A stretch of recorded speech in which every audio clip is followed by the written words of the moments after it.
We'll introduce some of the people who are here, who probably want to say something before they leave.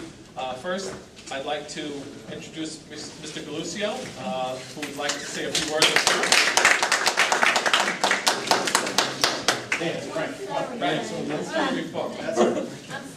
That's okay. No, stop. Good evening, everybody. I also was at that stimulus meeting that Senator Dabo and Congressman Wiener had.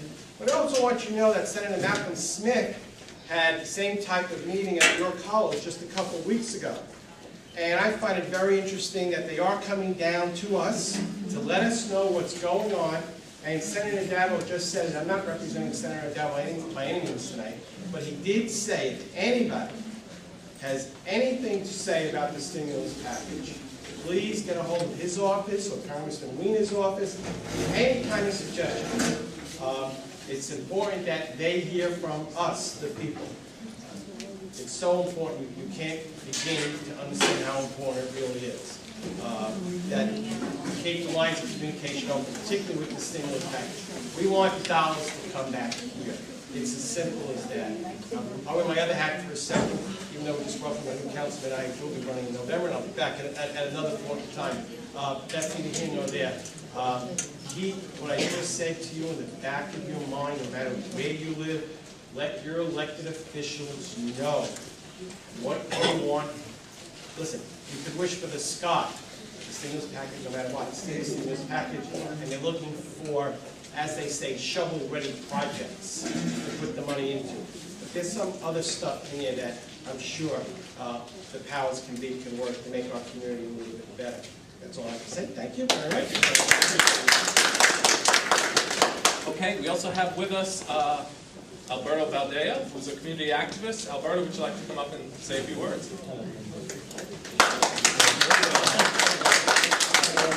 I guess that's the Latinized version of my name, but I'm Albert Valdea, but I thank you very much for having the chance to say a few words.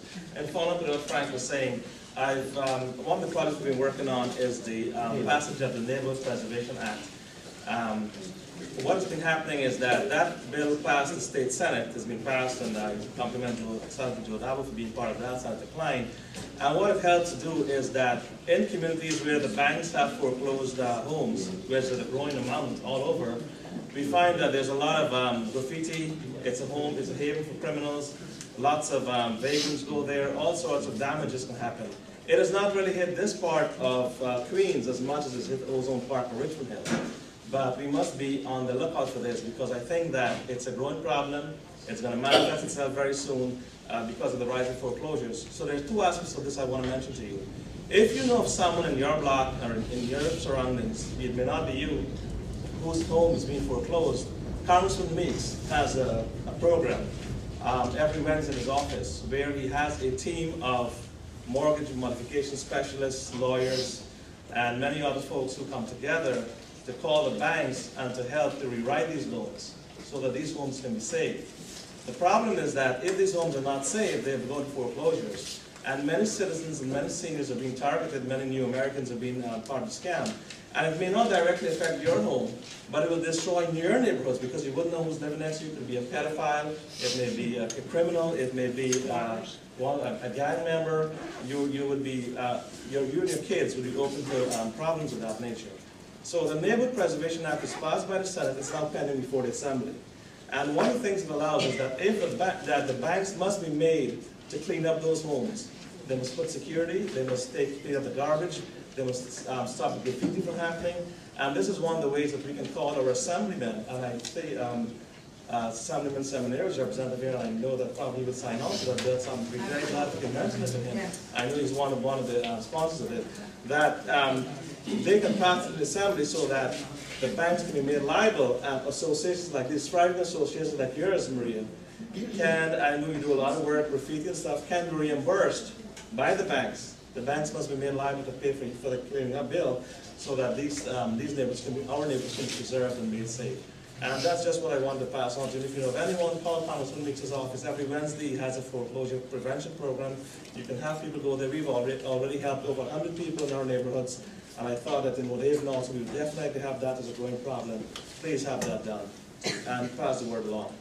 Yes, How sir. will we know the house is being foreclosed? They're not gonna tell us that. They're not going to tell you, but very often you will see them boarded up. You will see a growing number of homes being boarded Oh, up. well, that's already too late, it's already boarded up, they don't have a chance to save the guy who's losing it. Right, but the banks will still be, you will be able to trace the records and the banks will be found. And the banks will then be made liable to reimburse. And that is where organizations like ours can act precipitously and avoid that kind of problem. To ensure that they're boarded up, so for security purposes, ensure that there's no strange presences like pedophiles and criminals and gang members, and ensure that the community is kept safe. Yeah, well, I hope this doesn't look like East New York did back in the '70s. So that's why I want to bring this to you, because we don't want that to happen, and prevention is better than cure. Yeah. And it hasn't really struck home as yet, but you have to understand, Queens has the largest number of foreclosures in New York State. Oh, And it's really? growing, yes. Queens? And anytime that happens, your home goes down by at least 20%. Every time there's a foreclosure next door, you may say, well, I still have my home, I'm fine, I just lost even a window from my home. But the reality is that the fair market value of your home goes down, your home then becomes targeted, and that's what happens. And many folks have their equities, they've paid off that mortgage for 30 years, many seniors, that's their life investment.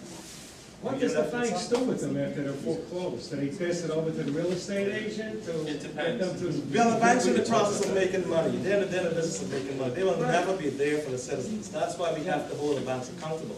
The banks are in the business of making money. That's all they're in for.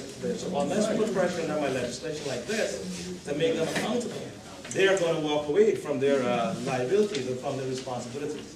And that is why this act forces them to either do it or to reimburse organizations like these that can clean them up, to be reimbursed, so that the neighborhoods That's good that they're accountable to things like that, sure, they're responsible. yeah, that's why we have to pass it to the Assembly. Whose office do you go to about this?